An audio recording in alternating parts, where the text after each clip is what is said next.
자리에서 일어나셔서 오늘 우리에게 주신 하나님의 말씀입니다. 갈라디아서 4장 1절에서 20절 말씀을 함께 교독하도록 하겠습니다. 내가 또 말하노니 유업을 이을 자가 모든 것의 주인이나 어렸을 동안에는 종과 다름이 없어서 아버지가 정할 때까지 후견인과 청지기 아래에 있느니라. 이와 같이 우리도 어렸을 때에 이 세상의 초등학문 아래에 있어서 종노릇 하였더니 때가 참에 하나님이 그 아들을 보내사 여자에게서 나게 하시고 율법 아래에 나게 하신 것을 율법 아래에 있는 자들을 속량하시고 우리로 아들의 명분을 얻게 하려 하심이라. 너희가 아들임으로 하나님이 그 아들의 영을 우리 마음 가운데 보내사 아빠 아버지라 부르게 하셨느니라. 그러므로 내가 이후로는 종이 아니요 아들이니 아들이면 하나님으로 말미암아 유업을 받을 자니라.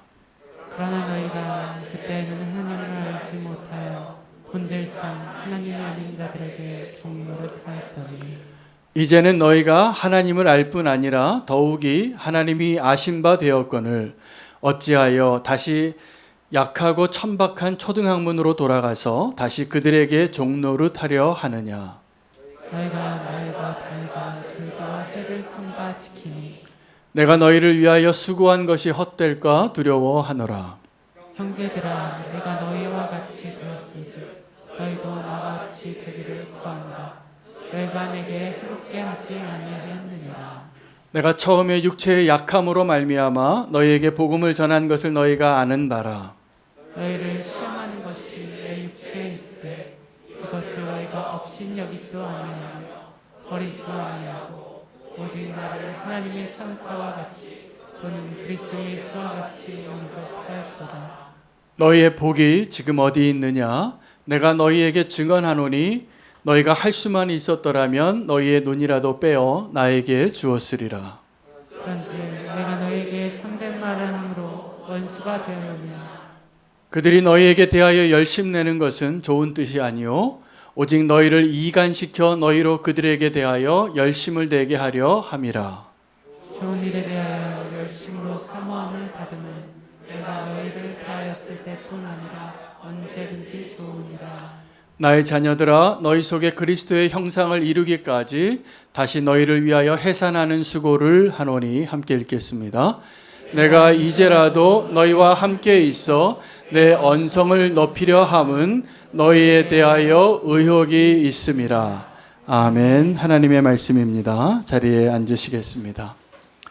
우리가 계속 갈라디아서로 말씀을 하나님이 허락하셔서 이 갈라디아서를 가지고 말씀을 전할 때 여러분이 이 복음의 축복을 더 분명하게 누리시고 우리의 믿음 가운데 정말 복음에 서 있지 않은 부분들이 드러나기를 원하고 온전히 복음의 축복 안에 다시 한번 세워지는 역사가 오늘도 있기를 원합니다.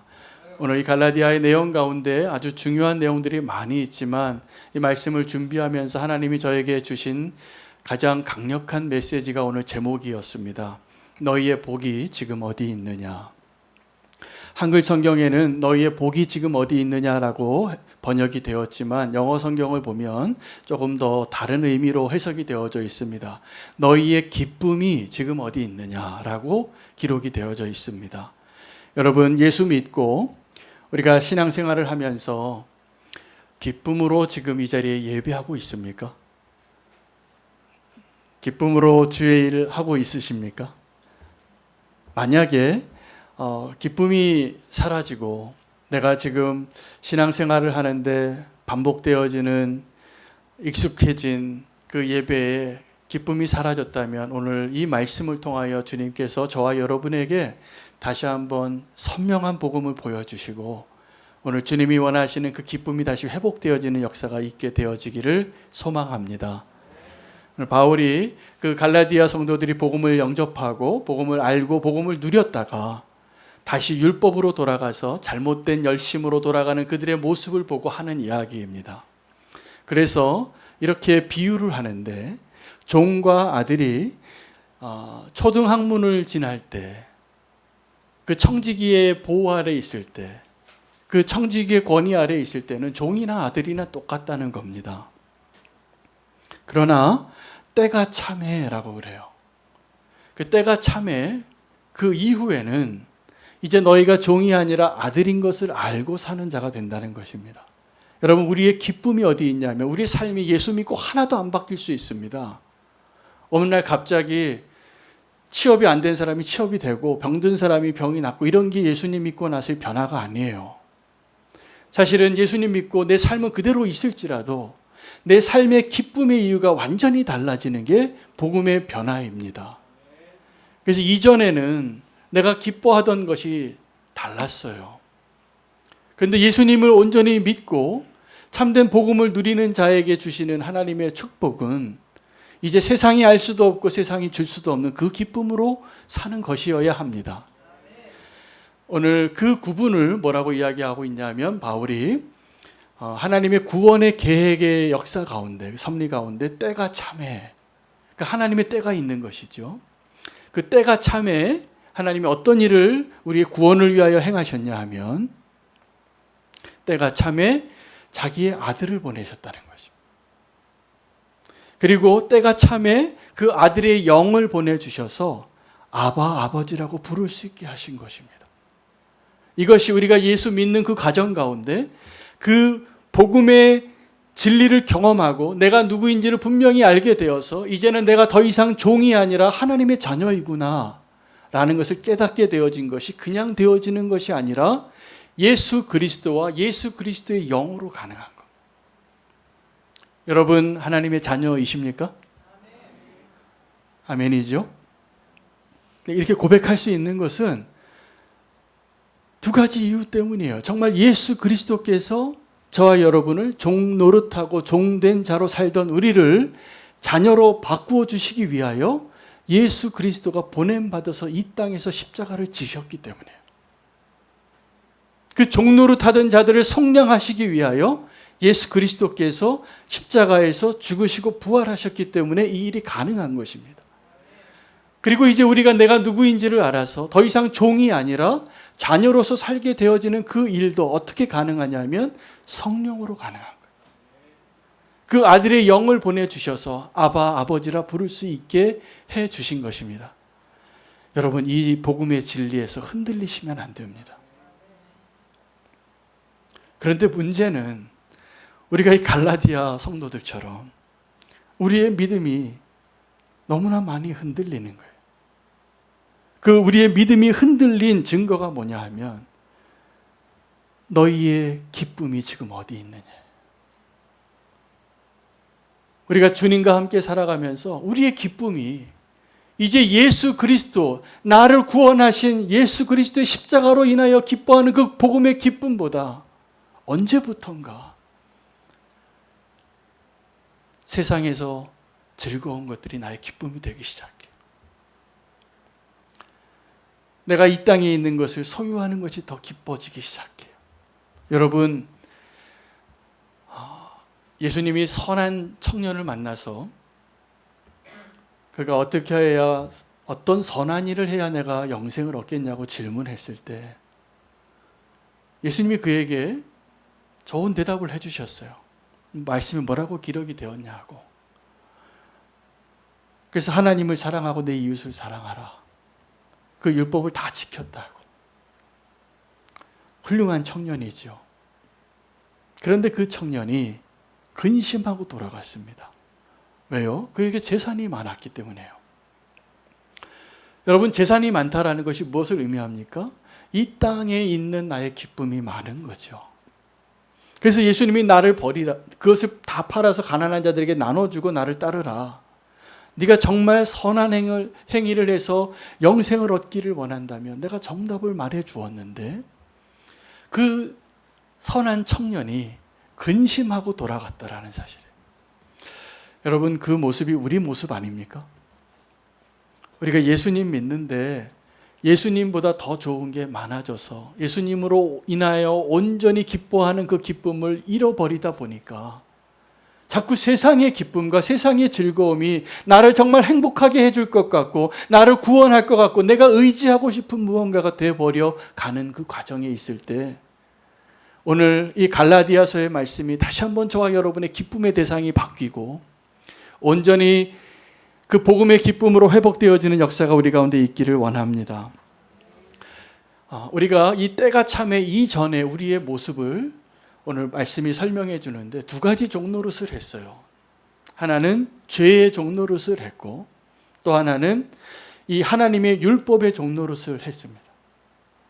근데 이제는 우리가 자유한 자가 되어서 종노릇하는 자가 아니라 자녀로 살라는 거예요. 오늘 바울의 고백 가운데 내가 너희와 같이 같은 자가 된 것처럼 너희도 나와 같은 자가 되기를 원하노라 이런 표현을 합니다. 여기서 바울이 말한 내가 너희와 같은 자가 되어진 것처럼이라고 했을 때에 너희와 같은 자는 어떤 사람을 의미하는 것입니까? 너희와 같은 자는 종된 자를 의미해요. 나와 같은 자 되기를 원하노라 할 때 나와 같은 자는 자유한 자를 의미하는 것입니다. 여러분, 바울이 이 갈라디아 교회 성도들을 위하여 섬길 때 어떤 모습으로 섬겼을 것 같습니까? 이렇게 권위를 가지고 똑바로 하세요. 나를 따르세요. 이거 안 하면 혼나요. 이렇게 한 게 아니라 그들에게 종된 모습으로 섬겼습니다. 그래서 바울이 이 갈라디아 교회 성도들에게 내가 너희와 같이 된 것처럼 종같이 섬긴 거죠. 고린도 교회 고백할 때도 바울이 뭐라고 고백했냐면 내가 복음을 전파하는, 내가 전파하는 것은 예수 그리스도의 주 되신 것과 그 예수 그리스도를 위하여 내가 너희의 종된 것을 전파하노니 라고 말해요. 여러분, 우리가 복음을 전하고 복음을 전하는 자가 되기 위해서 꼭 필요한 게 무엇이냐 하면 이렇게 종된 자가 될 수 있느냐입니다. 바울이 이 갈라디아 교회 성도들을 향하여 종된 자와 같이 섬겼을 때 그의 마음이 기뻤을까요? 아니면 굉장히 괴로웠을까요? 기뻤습니다. 여러분, 우리가 정말 예수 그리스도를 만나면 누군가에게 종된 모습으로 섬기는 것이 기쁨이 돼요. 근데 그 예수 그리스도의 복음이 내 안에 분명해지지 않으면 어떻게 변질이 되냐 하면 내가 예수 그리스도가 종 되신 것처럼 종노릇하며 섬기다가 섭섭해져요. 나를 왜 이렇게 대접하지? 이게 나를 대접하는 것인가? 여러분, 그때 알아야 됩니다. 너희의 기쁨이 지금 어디 있느냐? 내가 지금 누리고 있는 그 복음이 변질돼 가고 있는 시간이에요. 내가 너희와 같이 된 것처럼 너희도 나와 같이 되기를 원하노라. 나와 같이 되기를 원하노라. 바울은요, 복음을 전할 때마다 예수 그리스도를 전하면서도 항상 자기를 기준으로 전했습니다. 나와 같이 나를 본받으라. 여러분, 이것이 주님께서 저와 여러분에게 복음을 전하는 자들에게 주신 그 축복의 방식이에요. 우리가 복음을 전하면서 복음에 합당한 삶을 살아내지 못하면서 전하는 복음은 힘이 없습니다. 내가 복음을 전할 때 예수 그리스도와 같이 되어서 너희도 나같이 되기를 원하노라. 여기서 바울이 말한 나같이 되기를 원하노라라고 말하는 그 바울의 모습은 적어도 두 가지가 있는데 하나는 자유한 자예요. 첫 번째, 나같이 되기를 원하노라. 너희는 지금 다시 율법으로 돌아가려고 하는데 그 복음의 진리 안에서 자유한 자가 되라. 여러분, 지금 자유하십니까?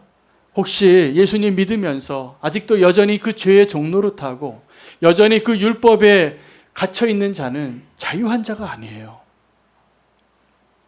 나 같은 자가 되라 라고 말할 때 첫 번째 의미는 자유한 자가 되는 것입니다. 두 번째 의미는 나같이 연약한 자가 되라는 거였어요.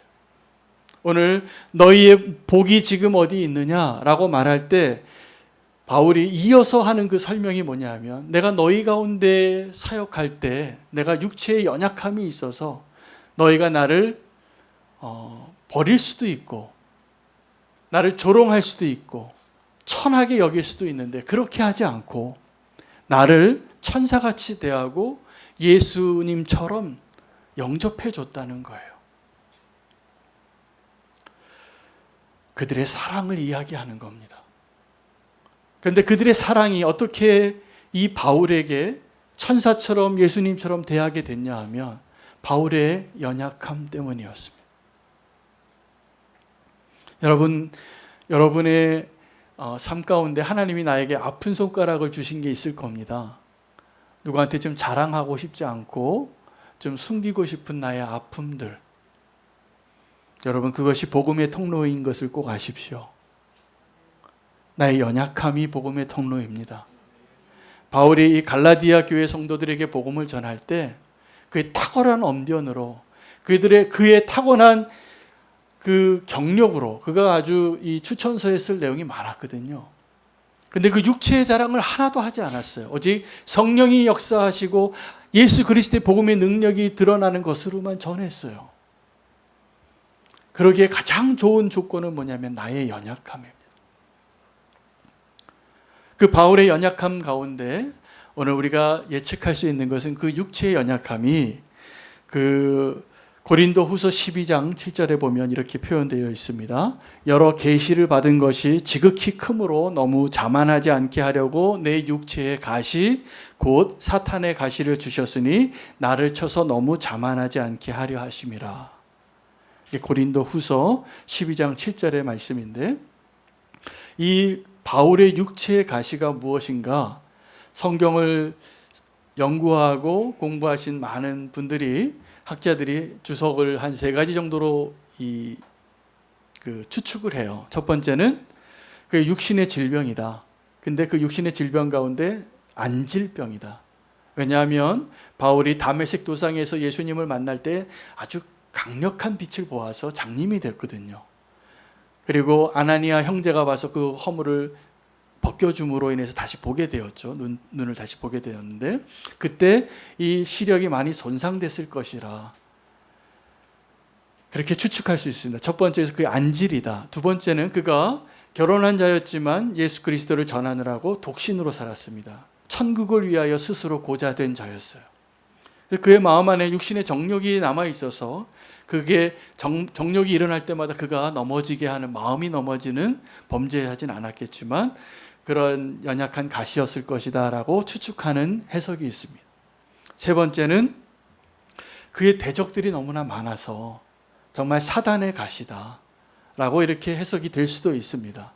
그러나 이 3가지 추측 가운데 가장 힘을 얻는 해석은 오늘 이 갈라디아서 본문으로 또 힘받게 하여 주는 것은 그의 안질일 가능성이 높습니다. 왜냐하면 바울이 이 갈라디아 교회 성도들에게 자기의 연약함을 이야기하는데, 너희가 나를 업신여길 수도 있고 나를 버릴 수도 있었지만 나의 연약한 눈을 보고 너희가 할 수만 있다면 너희 눈이라도 빼서 내게 주려고 했었노라고.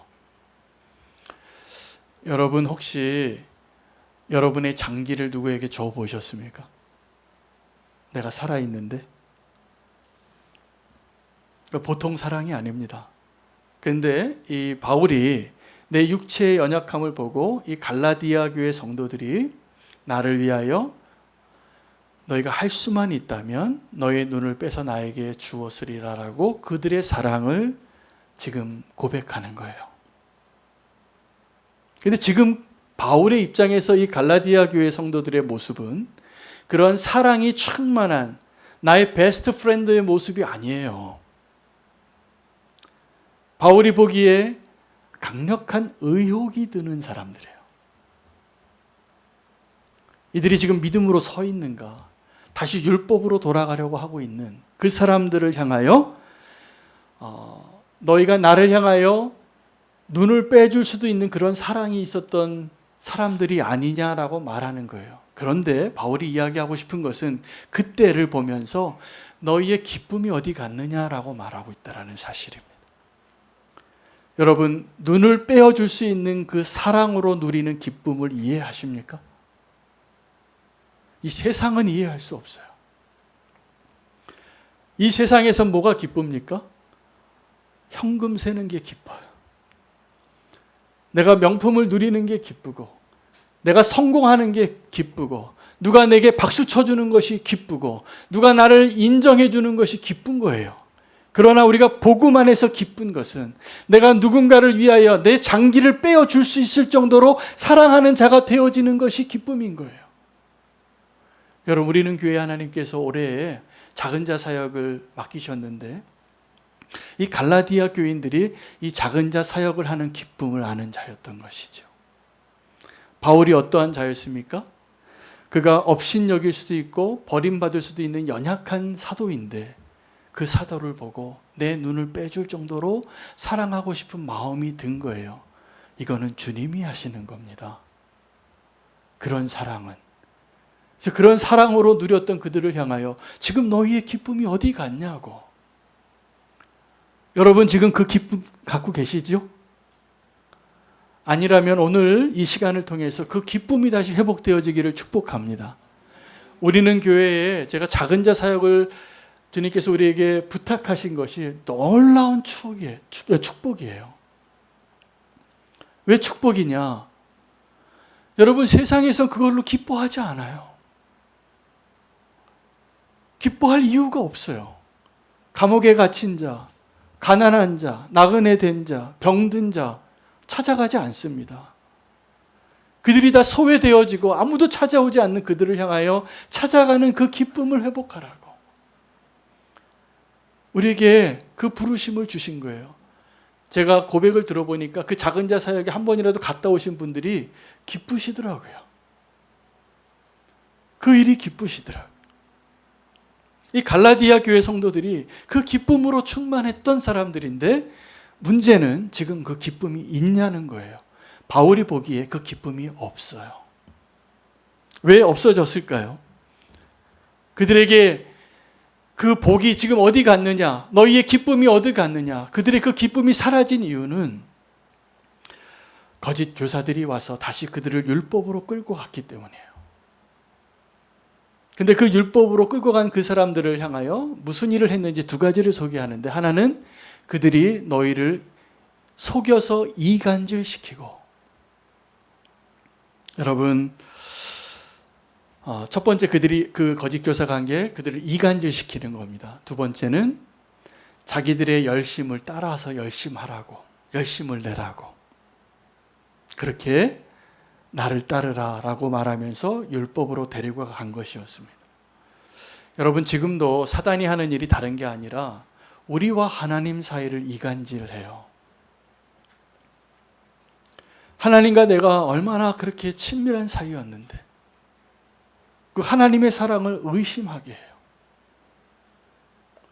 그 하나님의 사랑으로 만족하지 못해서 다른 무언가를 찾게 해요. 그래서 우상 숭배하는 거예요. 그래서 세상이나 세상에 있는 것들을 사랑하는 마음이 생기게 되는 거예요.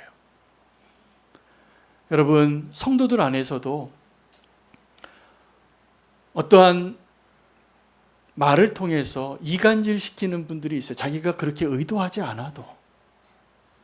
이게 마음 아픈 일입니다. 그렇게 이용당하는 줄을 모르고 부정적인 얘기를 많이 해요. 불평을 이야기하고. 여러분, 제가 분명히 아는데 우리가 불평할 일보다 감사할 일이 많습니다. 근데 불평 한마디를 하면 감사 10가지를 잃어버려요, 보니까.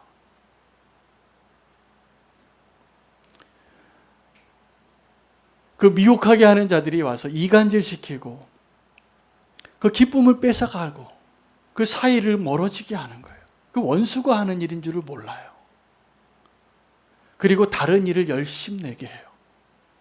여러분, 율법의 문제가 뭐냐 하면 자꾸 너무 열심히 한다는 거예요. 열심히 해야 내가 인정받는 것이라고 생각하고, 열심히 해야 내가 무언가 성취한다고 생각하는 것. 근데 하나님의 방식은 그게 아니에요.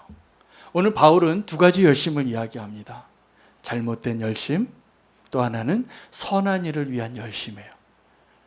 그래서 그들이 이간질시키는 자들이 그들을 이전에 율법의 열심으로 돌이키면서 그들을 열심내게 했는데 그 헛수고로 돌아가지 않기 위하여 바울은 또 다른 진정한 의미의 수고를 하기로 결단합니다. 그 표현을 뭐라고 표현했냐 하면, 내가 예수 그리스도의 형상을 너희 안에서 다시 이루기까지 내가 다시 해산하는 수고를 또 하겠다. 여러분이 다시 해산하는 수고를 해보신 적이 있죠? 저는 남자라서 출산을 안 해봤지만 여자분들은 정말 대단한 분들이세요. 그 출산을 해보신 분들은.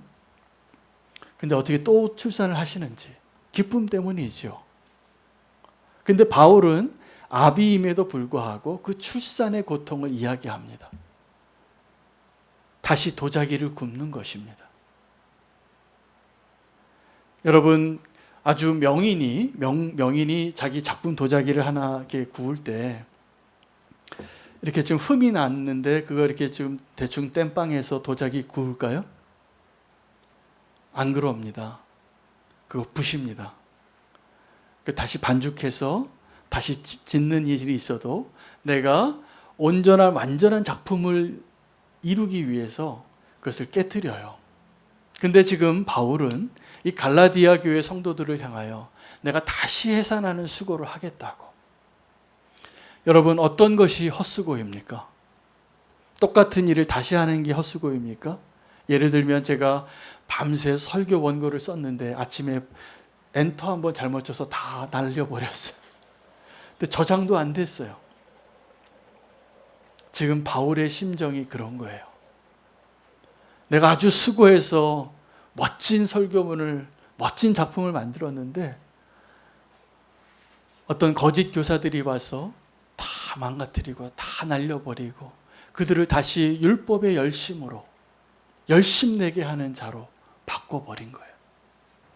여러분, 지금 내가 온전히 믿음으로 서 있는지 아니면 내가 지금 죄의 종로를 타거나 율법의 종로를 타고 있는지를 분간하기를 원하신다면 이 바울을 향하여 자기의 눈이라도 빼주고자 했던 그들의 사랑의 기쁨이 있는가 없는가를 확인해 보시면 돼요.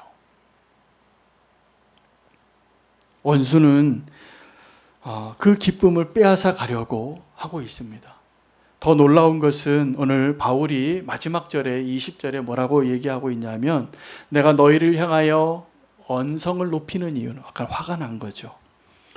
언성을 높이는 이유는 내가 너희에게 대하여 의혹이 있음이라. 자, 바울은 지금 이 갈라디아 교인들을 향하여 보이지 않는 의혹과 또 보이지 않는 사랑을 다 알고 있는 겁니다. 그런데 이 바울의 선택이 위대해요.